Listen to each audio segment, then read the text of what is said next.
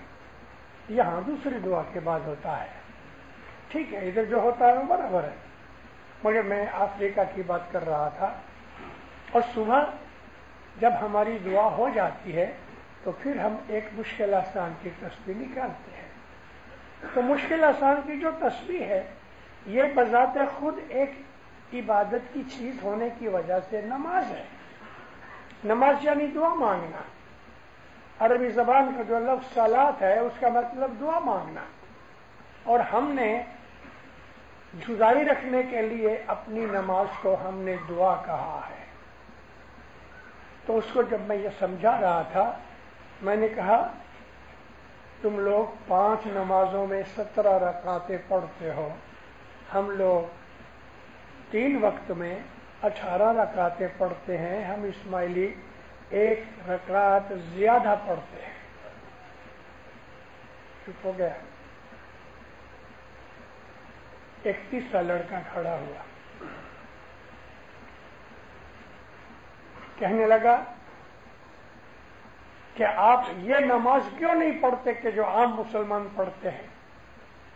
میں نے کہا یہی پڑھتے ہیں، تھوڑے الفاظ کا فرق ہے۔ سورۃ الفاتحہ پڑھتے ہو؟ ہم بھی پڑھتے ہیں۔ سورۃ الاخلاص ہم پڑھتے ہیں، تم کوئی بھی سورت پڑھ لیتے ہو، باقی تو دعائیں ہیں قنوت کی۔ تو اس طرح سے بہت لگ بھگ 1.5 گھنٹے تک سوالات ہوتے رہے۔ ان سوالوں میں ایک سوال یہ تھا تم آغا خان کو خدا کہتے ہو؟ میں نے کہا کبھی نہیں، نیور، ہم نے کبھی بھی آغا خان کو خدا نہیں کہا۔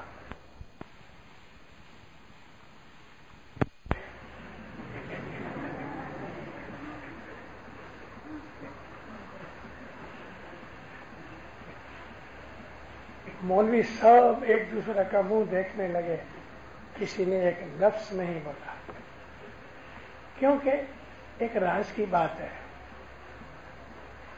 اللہ کہتا ہے مجھے کسی بھی نام سے پکارو، ہم آغا خان کو خدا نہیں کہتے، کفر ہے، کیونکہ وہ ایک انسان ہے۔ لیکن قرآن میں اللہ کہتا ہے کہ خدا کو کسی بھی نام سے پکارو۔ مقصد یہ ہے کہ ایم اللہ ہے، اس کو کوئی رام کہے، کوئی بھگوان کہے، اس کو کوئی، آپ کو معلوم ہے ایسے آبازی لوگ بھی ہیں صوفیوں میں کہ جو محمد کو خدا کہتے ہیں۔ سنو، میں ہمیشہ جماعتوں میں حقیقت کی باتیں کرتا ہوں، مگر بات کیا ہے کہ ہماری جماعت میں علم نہیں ہے۔ خدا تعالیٰ کا یہ نبی کہ جس کے نور سے ساری کائنات پیدا ہوئی، نبی کہتے ہیں انا احمد، نبی کا ایک نام تھا احمد، انا احمد، میں احمد ہوں۔ پھر فرمایا بلا میم، اردو جانتے ہو نا، دیکھو تو احمد الف ہے میم دال یہ نبی کا نام ہے، لیکن نبی آسکے سے کہتے ہیں بلا میم، میم نکال ڈالو، کیا رہا؟ احد۔ رسول اللہ اپنی احدیت کا دعویٰ کر رہے ہیں، اور یہ حدیث غریب نہیں ہے، بڑے بڑے علماء نے اس حدیث کا ذکر کیا ہے، لیکن عام لوگ جو ہوتے ہیں نا، جن کا دل بغض سے بھرا ہوتا ہے، وہ ایسی چیزیں لکھتے ہی نہیں۔ نبی کہتے ہیں انا الاحمد بلا میم، پھر کہتے ہیں انا العرب بلا عین، کیا ہوا؟ رب محمد رسول اللہ رب کا عہد کا دعویٰ کرتے ہیں، اور یہ دعویٰ ان کا سچا ہے۔ سورۃ التوبہ میں خدا کہتا ہے کہ محمد جو ہے نا وہ رؤوف رحیم ہے۔ میں نے کل پرسوں ایک واعظ میں ذکر کیا ہے کہ رؤوف خدا کا نام صفت ہے، رحیم بھی اس کی صفت ہے۔ انگلش میں خدا تعالیٰ کے ناموں کو جو کہتے ہیں ایٹریبیوٹس کہتے ہیں، تو خدا تعالیٰ کا یہ نام، یہ صفت رؤوف الرحیم، خدا کہتا ہے محمد رؤوف الرحیم ہے۔ یہ جو نور کی باتیں ہیں، محمد اس بدن کا نام سچ ہے، لیکن حقیقت میں محمد اس نور کا نام ہے کہ جس نور نے ساری خلقت پیدا کی، اور ہر نبی کے اندر محمد کا نور تھا۔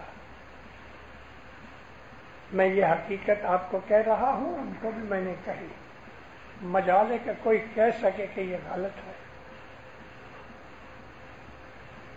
ہمارے مذہب کے اندر حقیقتیں چھپی ہوئی ہیں کہ جو شریعتی آنکھوں کو نظر نہیں آتی۔ ہیرے کو پہچاننے والے بہت نہیں ہوتے۔ اسماعیلی مذہب کی جو بنیاد ہے وہ نور ہے، اسماعیلی مذہب کی حقیقت جو ہے وہ نور ہے، اسماعیلی مذہب کے اندر جو معرفت ہے وہ نور ہے۔ ہم بھی اس میں کمزور ہیں کیونکہ ہم اپنے مذہب کو سمجھتے نہیں، اس لیے جب غیر ہمارے اوپر کوئی حملہ کرتے ہیں تو پھر ہم بھیگی بلی بن جاتے ہیں، کیونکہ ہمیں پتہ نہیں۔ اگر ہم اپنا مذہب اچھی طرح سے جانتے ہیں تو کسی کی طاقت نہیں ہمارے سامنے کھڑا ہو سکے۔ اے مومنو، ہسٹری پڑھو اور آپ کو پتہ لگے۔ محمد رسول اللہ کے پہلے حضرت عیسیٰ علیہ السلام تک 600 برس کوئی نبی نہیں تھا، اور دنیا اندھیرے میں پڑ گئی۔ حضرت عیسیٰ علیہ السلام کے زمانے میں شمعون پطرس ہمارے امام تھے۔ امامت کا نور اور نبوت کا نور ہمیشہ دنیا میں موجود رہا ہے۔ عیسیٰ علیہ السلام کے زمانے کے اندر ایک اور نبی بھی تھے، ہم ان کو مسلمان یحییٰ نبی کہتے ہیں، ان کو انگلش میں جان دی بیپٹسٹ کہتے ہیں۔ حضرت یحییٰ تھے کہ جنہوں نے جارڈن ریور کے اندر حضرت عیسیٰ علیہ السلام کو بیپٹائز کیا، یہ عیسائی کہتے ہیں۔ بیپٹزم کا مطلب یہ ہے کہ عیسیٰ علیہ السلام کی شناخت لوگوں کو بتائی کہ یہ نبی ہے، لیکن حضرت عیسیٰ رسول بھی تھے، اور ہر زمانے کے اندر خدا تعالیٰ نبی بھیجتا رہا، لیکن رسول کبھی کبھی آتے رہے۔ رسولوں کے اوپر صحیفہ اترتا ہے، نبیوں پہ صحیفہ نہیں اترتا، مگر نبیوں کو وحی آتی ہے۔ تو ان دو نبیوں نے، ایک تو رسول تھے حضرت عیسیٰ علیہ السلام، اور دوسرا حضرت یحییٰ علیہ السلام، انہوں نے ایک جماعت کو آرگنائز کیا۔ اور وہ جماعت صوفیوں کی جماعت تھی. آپ لوگوں میں سے جو شوقین ہیں، علم کے شوقین ہیں اور ریسرچر ہیں، ان کو میں کہتا ہوں کہ ایسینز انگلش میں بولتے ہیں اور اردو میں ایسینیز کہتے ہیں. یہ ایک نام تھا اس زمانے میں جو یہودیوں میں سے ایک فرقہ نکل کے اس گروپ میں آیا. ایسینز، اردو میں ایسینیز. یہ لوگ لمبے کپڑے پہنتے تھے، چوڑا لمبی فراک، سفید کپڑے پہنتے تھے، بدن پہ ایک ہی کپڑا ہوتا تھا، کھیتی باڑی کرتے تھے. شام کو یہ 2 نمازیں پڑھتے تھے ہماری طرح، سو جاتے تھے. رات کا کھانا بہت کم کھاتے تھے اور رات کے 3 بجے سے لے کے صبح سورج نکلے تب تک یہ لوگ عبادت کرتے تھے اور صبح کی نماز دعا پڑھتے تھے. نیاز کٹ پاٹ جو کچھ بھی کہو وہ پیتے تھے اور اپنی کمائی میں سے 25%، جس کو ہم 1/4 کہتے ہیں، وہ ادا کرتے تھے. کچھ ایسے تھے کہ کھا پی لیتے تھے، باقی جو بچتا تھا وہ اپنے اس زمانے کے جو جماعت خانہ تھا اس میں دے دیتے تھے. یہ اسماعیلیز تھے. اس وقت نام اسماعیلی نہیں تھا، ہمارا طریقہ تھا. اور جو طریقہ ہم آج کر رہے ہیں، یہ طریقہ اس وقت حضرت عیسیٰ علیہ السلام اور یحییٰ نبی نے آرگنائز کیا. بلی گرام نام کا ایک بڑا مشہور ایونجلسٹ ابھی بھی ہے، 100 برس کی عمر اس کی زیادہ ہے. یہ دار السلام آیا، میں اس کو ملنے گیا. میں نے اس کو نہیں کہا کہ میں اسماعیلی ہوں، لیکن میں نے یہ ضرور کہا کہ میں ایک مسلمان ہوں اور میں تیرے سے سوال کرنا چاہتا ہوں. میرا سوال یہ ہے کہ عیسیٰ علیہ السلام پیدا ہوئے 12 برس کی عمر تک ان کے حالات ملتے ہیں، پھر ان کے حالات نہیں ملتے یہاں تک کہ وہ 30 برس کی عمر میں ظاہر ہوتے ہیں اور کہتے ہیں کہ میں نبی ہوں، پیغمبر ہوں. تو یہ 18 برس عیسیٰ علیہ السلام کہاں تھے؟ مجھے کہتے ہیں ہمیں معلوم نہیں. کسی کو معلوم نہیں. آج بھی کبھی کسی بہت بڑے پادری کو، کسی بشپ کو پوچھو کہ یہ 18 برس عیسیٰ علیہ السلام کہاں تھے، کوئی نہیں جانتا. ہم جانتے ہیں. یہ اس ایسکینز کے ساتھ تھے اور ان کو مذہب سکھاتے تھے. انہوں نے 18 برس یہاں نکالے اور باہر کی دنیا سے تعلق توڑ دیا. 73 میں مولانا حضرت امام نیروبی آئے اور سرکار نے ایک فرمان کیا کہ 1900 برس سے ہماری جماعت اس طرح آرگنائز فارم میں چلی آتی ہے. 1900 برس، کیوں نہیں کہا 1300 برس؟ لیکن پاکستان کے کچھ آفیسروں نے یہ معاملہ مولا کے سامنے نکالا کہ خداوند آپ نے 1900 برس کہا. تو مولا سمجھ گئے، اچھا چینج کر ڈالو، 1300 بنا دو. تو ہم نے مولا کے 1900 برس کو 1300 بنا دیا. اچھا نہیں کیا، امام کی بھول نکالی. امام کبھی بھول نہیں کرتا. اس کو پوچھو مولا آپ نے 1900 برس کہے تو اس کا کیا مطلب؟ تو مولا آپ کو بتاتا اس کا یہ مطلب. لیکن ہم نے یہ سمجھا، ہم 1300 برس کو لے کے بیٹھ گئے. ارے دیندارو، اسلام جو ہے زمین آسمان نہیں بنا اس سے پہلے اسلام موجود تھا.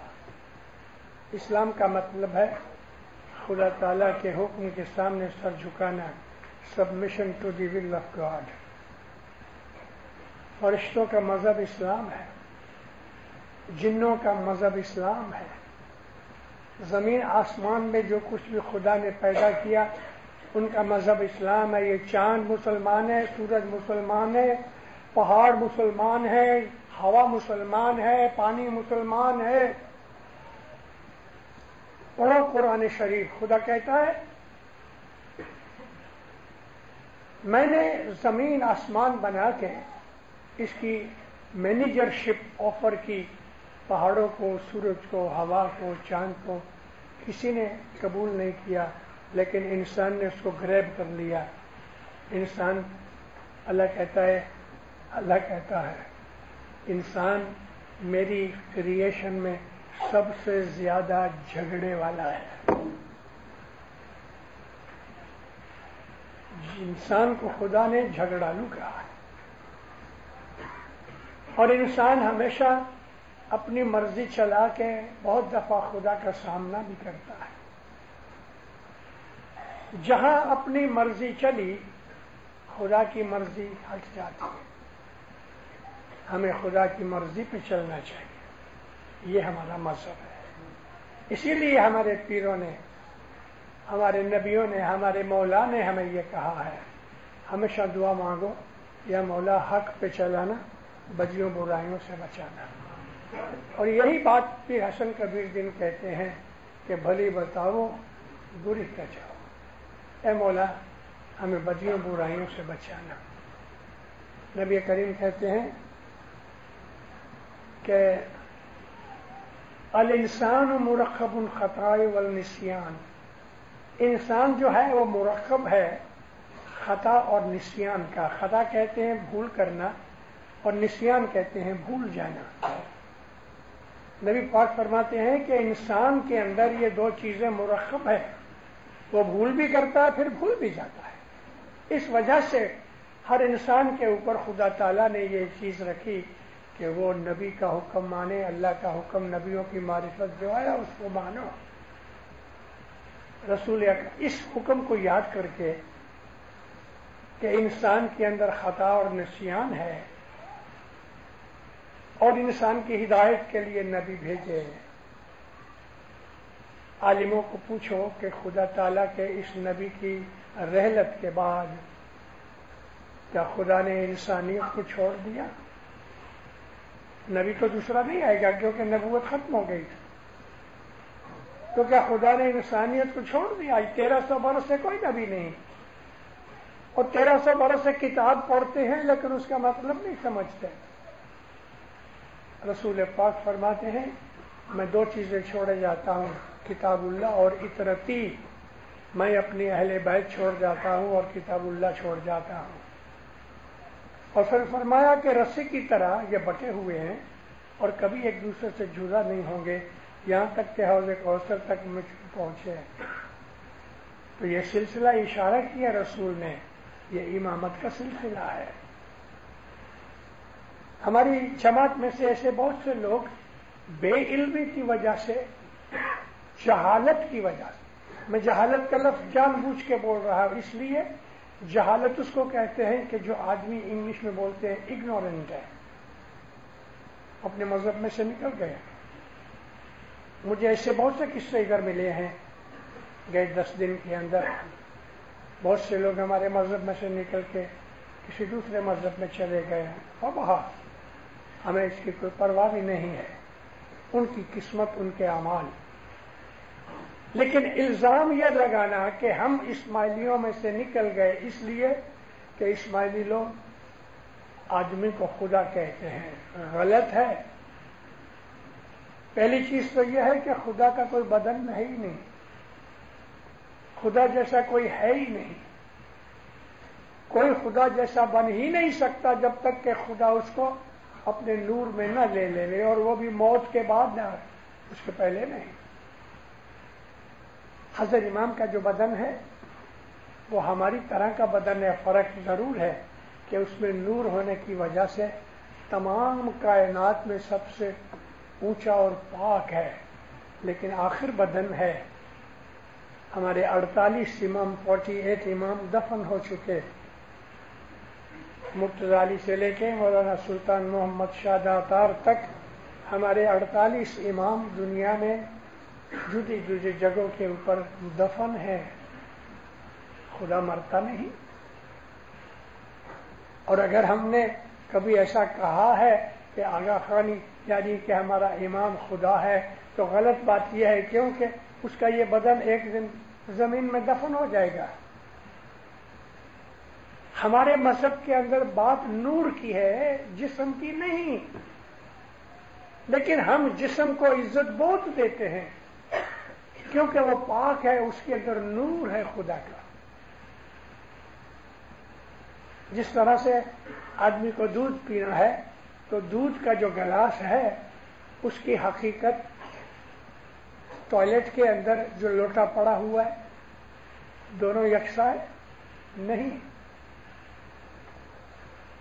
عام لوگ ٹوائلٹ کے لوٹے جیسے ہیں، اور امام کی جو باڈی ہے وہ دودھ کا گلاس ہے کہ جس کے اندر نور موجود ہے۔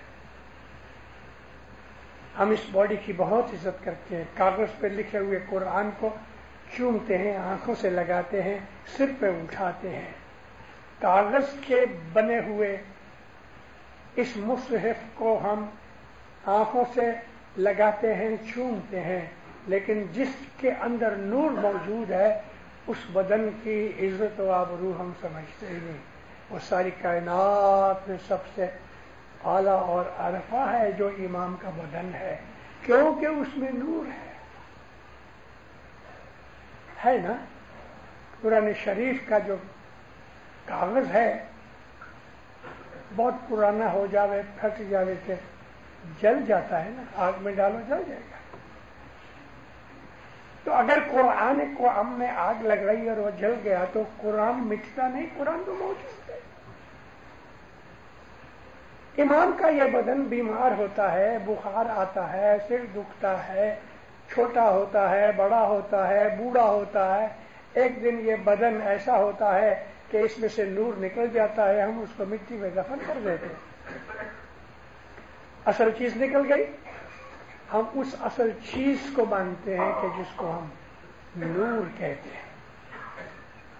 امامت کا جو نور ہے وہ اللہ کا نور ہے۔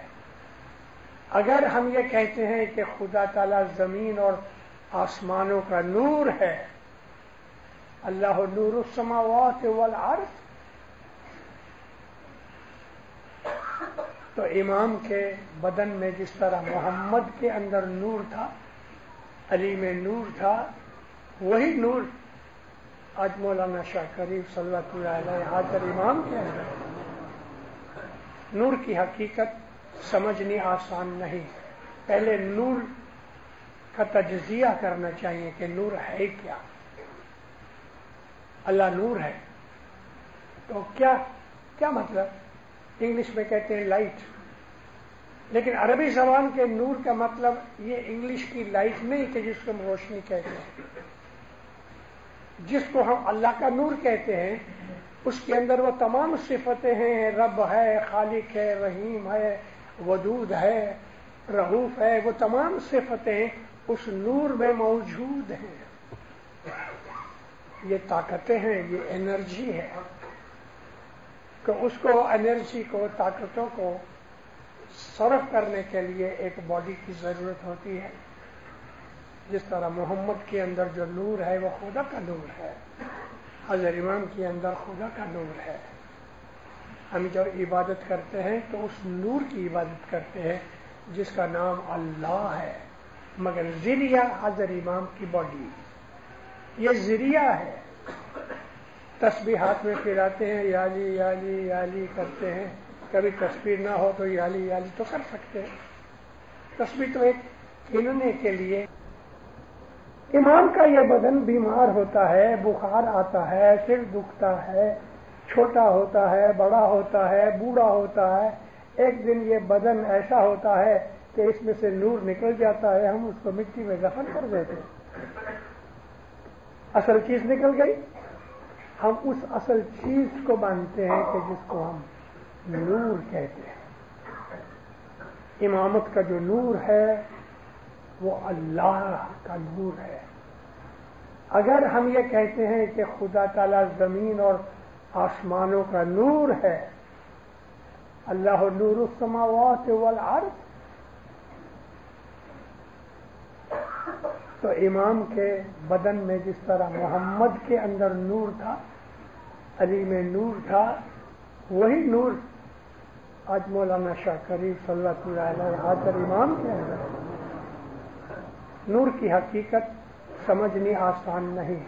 پہلے نور کا تجزیہ کرنا چاہیے کہ نور ہے کیا. اللہ نور ہے تو کیا مطلب؟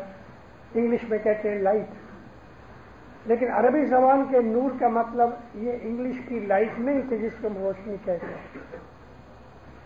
جس کو ہم اللہ کا نور کہتے ہیں اس کے اندر وہ تمام صفتیں ہیں. رب ہے، خالق ہے، رحیم ہے، ودود ہے، رؤوف ہے، وہ تمام صفتیں اس نور میں موجود ہیں. یہ طاقتیں ہیں، یہ انرجی ہے. کہ اس کو انرجی کو، طاقتوں کو صرف کرنے کے لیے ایک باڈی کی ضرورت ہوتی ہے. جس طرح محمد کے اندر جو نور ہے وہ خدا کا نور ہے، حضرت امام کے اندر خدا کا نور ہے. ہم جب عبادت کرتے ہیں تو اس نور کی عبادت کرتے ہیں جس کا نام اللہ ہے، مگر ذریعہ حضرت امام کی باڈی، یہ ذریعہ ہے. تسبیح ہاتھ میں پھراتے ہیں، یا علی یا علی یا علی کرتے ہیں. کبھی تصویر نہ ہو تو یا علی یا علی تو کر سکتے ہیں. تصویر تو ایک گننے کے لیے ایک ذریعہ ہے. گلاس میں دودھ پڑا ہے، دودھ پیتے ہیں، گلاس خالی ہو گیا، ہم کو گلاس سے کوئی مطلب نہیں. ہمیں دودھ پینا تھا، دودھ پی لیا. امام کے نور سے ہمارا مطلب یہ ہے کہ وہ ہمیں ہدایت کرے اور ہمیں دعا، اور اس کے نور کی وجہ سے ہم محفوظ رہیں، بدیوں برائیوں سے، بلاؤں سے، آفتوں سے محفوظ رہیں. میری جماعت کے اندر یہاں کراچی کے اندر آیا ہوں، مجھے کتنے ہی آدمی یہ بات کے ملے، کسی نے کرا دیا ہے، مشکل ہو گیا، جادو ٹونے بلیک کے اندر آپ لوگ بہت مان رہے ہو، یہ بات اچھی نہیں ہے. ہم ان چیزوں کو نہیں مانتے. حضرت امام کی جس نے بیعت کی ہے اس کے نزدیک جن بھوت نہیں آتے. جب ہم ویک ہو جاتے ہیں، کمزور ہو جاتے ہیں، گھر چھوڑ کے باہر بھاگ جاتے ہیں تو کتے پیچھے پڑتے ہیں. اپنے گھر میں بیٹھے رہو، کوئی کتا آپ کے پیچھے نہیں آئے گا. یہ جن بھوت وغیرہ کی باتیں ہمارے لیے، ہمارے مذہب میں نہیں ہیں. البتہ خدا تعالیٰ کی مخلوقات میں جنات ہیں، لیکن دینداروں، جنات ہم سے زیادہ سمجھدار ہیں. وہ ہمارے دل کو جانتے ہیں کہ ہم کس کے مرید ہیں. کوئی بہت بڑا جنرل آپ کا دوست ہے تو یہ سب سپاہی آپ کو سلام کریں گے جہاں سے نکلے ہوئے. بادشاہ کا دوست ہو گئے تو امیر وزیر سب سلام کریں گے. پیر کہتے تھے دیو لوگ پرنام کرے. فرشتے، دیو کا مطلب فرشتے، جو مومن ہے اس کو فرشتے سلام کرتے ہیں.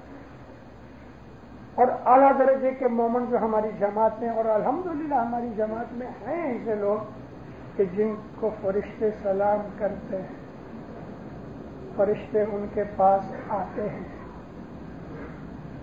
کوئی بڑی چیز نہیں،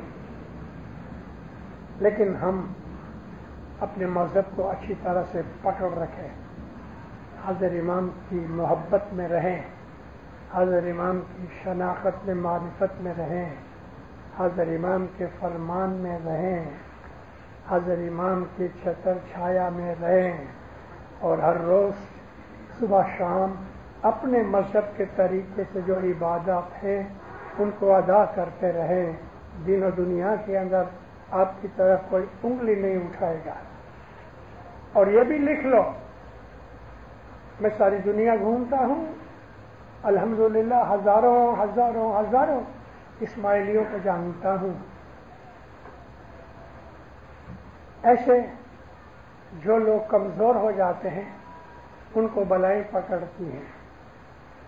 10 برابر دو, روز جماعت خانے آؤ, کسی کا حق نہ کھاؤ, گناہ نہ کرو, کسی پہ عیب مت لگاؤ, نندا غیبت نہ کرو, کلین صاف زندگی گزارو. آپ کے دل میں کوئی رنج نہیں ہوگا, کوئی غم نہیں ہوگا, آپ کو کوئی تکلیف نہیں ہوگی. مولا کہتے ہیں میرا مومن مستانہ شیر ہے. شیر جنگل میں گھومتا ہے اکیلا, اسے کوئی ڈر نہیں. اسی طرح سے جو مومن ہے وہ ساری دنیا کے اندر گھومتا ہے. جس طرف مومن جاتا ہے اگر وہاں کچھ بلائیں ہیں تو بھاگ جاتی ہیں, اور جو فرشتے اور نیک روحیں ہیں وہ اس کو سلام کرتی ہیں. اپنے آپ کو طاقتور بناؤ, ایمان کی طاقت سے اپنے آپ کو طاقتور بناؤ. حضرت امام کی محبت میں ہمیشہ رہو, سارا دن اس کو یاد کرو. کوئی بھی دیدار کیا ہوا ہے, صبح بیٹھ کے اس کے دیدار کو یاد کیا کرو, آپ کے دل کے اندر نور پیدا ہوگا. ہر جگہ مولانا حضرت امام ہمارے ساتھ ہے. اس لیے ہمارے پیر نے کہا بھلائی کی دعا مانگو, بدیوں سے بچنے کی دعا مانگو. اے مولا میری کمزوریاں دور کر دے, یہ دعا مانگو. اے مولا میری مدد کر, یہ دعا مانگو. اور پھر دوسروں کے لیے بھی دعا مانگا کرو. ایک دوسرے کے لیے دعا مانگنا بہت بڑی چیز ہے. اللہ تعالیٰ کا نبی واعظ کر کے بیٹھے, اور واعظ میں یہی تھیم تھا کہ تم خیرات کرو, دوسروں کی مدد کرو, دوسروں کی مشکل میں کام آؤ. تو حضرت ابو ہریرہ جو بیٹھے تھے کہتے یا نبی میں تو بالکل فقیر ہوں, میرے پاس کچھ نہیں, میں کیا خیرات کروں. حضور فرمایا کہ وہ ہاتھ کرے اٹھا, دعا مانگنا بھی خیرات ہے. خیرات کا مطلب دوسرے کی مدد کرنا. دعا مانگو, دوسروں کے لیے بھی اپنے لیے بھی. اور ایک بات میں سب کو کہتا ہوں, اے مومنوں, میں آج آپ کے سامنے کھڑا ہوں, پہلی دفعہ نہیں آیا, بہت دفعہ آیا ہوں. میں ساری زندگی جماعتوں میں گھومتا رہا ہوں, اور میں نے بہت دفعہ یہ چیز کہی کہ جماعتوں کو میں وہ بات کہتا ہوں جو میں خود پالتا ہوں, میں کرتا ہوں. اگر میں دعا نہیں پڑھتا تو جماعت کو نہیں کہتا کہ دعا پڑھو. تو میں جو کچھ آپ کو کہہ رہا ہوں وہ میری زندگی کا خاصہ ہے. اور آج میں یہ چیز کہتا ہوں کہ کم از کم 3 تسبیحاں صلوات کی ہر روز نکالا کرو. 3 تسبیحاں 101 دانے کی اسماعیلی تسبیح,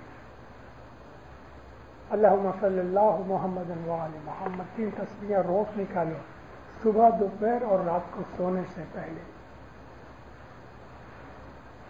بیٹھے بیٹھے نکالو, لیٹے لیٹے نکالو, کرسی پہ بیٹھ کے نکالو, کوئی بات نہیں. لیکن آپ کو اگر کوئی مشکل ہے تو یہ تسبیح کھڑے ہو کے نکالو. اگر آپ ریئلی امام کے حضور میں کچھ مانگنا چاہتے ہیں تو یہ جو صلوات کی تسبیح ہے 101 دانے کی, کھڑے ہو کے نکالو. اور پھر سجدے میں جو آپ کو مانگنا ہے مانگو. پھر دیکھو اس تسبیح کی برکتیں اور معجزے آپ کو نظر آئیں گے. لیکن اگر کوئی دکھ نہیں ہے, کوئی تکلیف نہیں, تو مانگو مت, صرف درود پاک کی تسبیح نکالو, بس یا مولا تو قبول کر. بس صبح نکالو, دوپہر کو کھانے کے بعد نکالو, اور رات کو سونے سے پہلے نکالو. اور پھر ان تسبیحوں کی طاقت, معجزے آپ دیکھو. اے مومنو, حضرت امام جیسا ہمارا گائیڈ, ہمارا مالک, ہمارا رہبر کوئی نہیں, ساری دنیا میں نہیں ہے. اور وہ زمانہ دور نہیں, 100 برس سے زیادہ تھوڑا, کہ جب اس زمانے کا امام ہادی, امام مہدی, نقلنکی اوتار, حضرت عیسیٰ آنے والے, مسیحا یہودیوں کے, وہ امام آئے گا, وہ اسی سلسلے میں ہے. اور یہ سلسلہ پاک سلسلہ ہے. اللہ تعالیٰ نے اس نسل کو نبیوں اور اماموں کی جو نسل ہے وہ ایک ہی خاندان ہے. حضرت آدم سے چلا آیا. حضرت آدم کے بعد شیس علیہ السلام تھے. حضرت آدم کے 30 بچے تھے. اور شیس علیہ السلام سے ہمارے مولا کا شجرہ چلا آتا ہے. یہ پاک شجرہ ہے. اس کو اللہ نے قرآن پاک میں شجرۃ المبارک بنایا. یہ مبارک شجر ہے. سورۃ النور کی جو آیت ہے نا اس میں بہت بڑے بھید ہیں. مولا کا جو شجرہ ہے یہ پاک نسل ہے محمد کی علی کی. اس کو کوئی ہاتھ نہیں لگا سکتا. لیکن کچھ پاگل جاتے ہو جاتے ہیں نا. رسول اللہ کے بعد 32 آدمیوں نے نبی کے بعد تقریباً 400 برسوں کے اندر 32 آدمیوں نے نبوت کے دعوے کیے. اور 1800 کی صدی کے اندر ایک اور آدمی نے قادیان میں دعویٰ کیا. یہ 33واں. امامت کے دعوے بھی بہت ہوئے. نبی کے دعوے بھی نبوت کے بہت ہوئے. انجام کیا آیا؟ خاک ہو گئے, مٹ گئے. نام لیوا کوئی نہ رہا. اور یہ نسل قیامت تک چل رہی ہے اور چلتی رہے گی.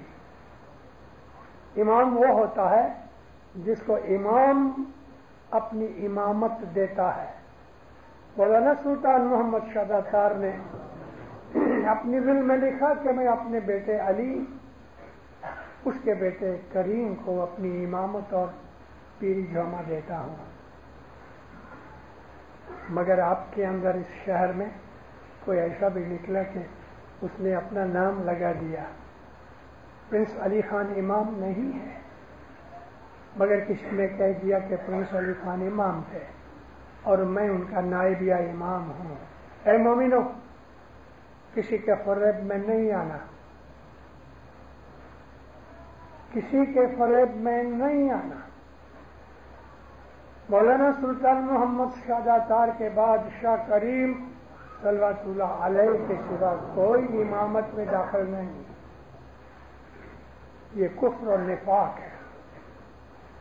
کفر اور نفاق ہے. تیسری دفعہ کہتا ہوں کفر اور نفاق ہے. حضرت امام کے سوا کوئی مانتا نہیں. اور جن لوگوں نے اس قسم کی شرارتیں کی ہیں بہت جلد کا مطلب نہیں کل, لیکن تھوڑے وقت کے اندر نیست و نابود ہو جائیں گے انشاءاللہ. ہماری جماعت کے سامنے, ہمارے اماموں کے سامنے, ہماری ہسٹری میں بہت سے دشمن پیدا ہوئے. اور گھر کے اندر سے ہی یہ دشمن نکلتے ہیں. یہ باتیں اپنے دل میں لکھ لو کہ امام کے سوا کوئی نہیں. جماعت خانے میں آؤ.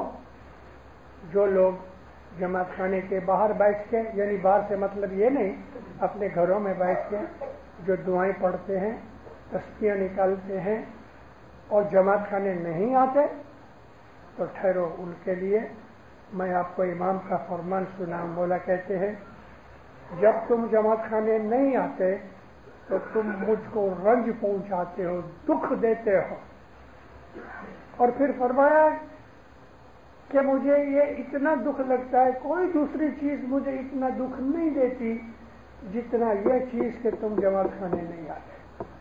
تو جو لوگ جماعت خانے نہیں آتے ہیں وہ حضرت امام کو دکھ دے رہے ہیں. وہ حضرت امام کے دشمن ہیں. ان کو تائب ہو کے مکھی مکھیانی کمڑیانی کی پیاس آ کے چھانٹا لینا چاہیے, اپنے گناہ کی معافی مانگنی چاہیے. مذہب کے خلاف کوئی نہیں رہتا. دین چھوڑی جو کوئی دعوے پڑیا, دین چھوڑی جو کوئی دعوے پڑیا, ہاتھوں کا پاپی ساتھ اکھڑیا. دین چھوڑ دیا اور اپنی مرضی سے دین بنا کے چلا، پھر کہتے ہیں کہ وہ دوزخی ہے، وہ پاپی ہے۔ آپ مراد جیوا دوزخ پڑیا، گھر میں مت بھولو بھائی نمی چالو مرنا۔ ہمارا مذہب بالکل پکا ہے، سچا ہے، اور آج 1300-1400 برس بلکہ اس سے بھی زیادہ اندر سے ہمارے دشمن پیدا ہوئے، اندر سے جماعت کے اندر سے بھی پیدا ہوئے، باہر بھی پیدا ہوئے، لیکن یہ مذہب آج تک چلا آیا ہے اور انشاءاللہ قیامت تک چلے گا، اس کا کوئی ہونے والا نہیں۔ سکھی رہو، آباد رہو، ایمان سے بھرے رہو، مولا کی محبت میں گرم رہو، دستبندی بنو۔ مولا آپ کو دین و دنیا کی نعمتیں دے گا۔ یہ دعائیں میں ساری دنیا کے اسماعیلیوں کے لیے کہہ رہا ہوں۔ مولا سب کا ایمان سلامت رکھے، دین و دنیا میں نعمتیں دے گا، حقیقتی سمجھ دے گا، اپنی محبت میں سرشار رکھے گا۔ مولا تمام بلائیں، آفتیں، بیماریاں، زمین آسمان کی تکلیفیں دفع دور کرے۔ مولا تندرستی دے گے، اچھی صحت دے گے، سکھ والی زندگیاں دے گے، روزی رزق میں برکت دے گے۔ مولا آپ کے گھروں میں، جماعتوں میں خوشیاں، برکتیں، محبت دے گے، اتفاق دے گے۔ میری دعائیں ہیں، مولا آپ کی ہر نیک امید دعا قبول کرے۔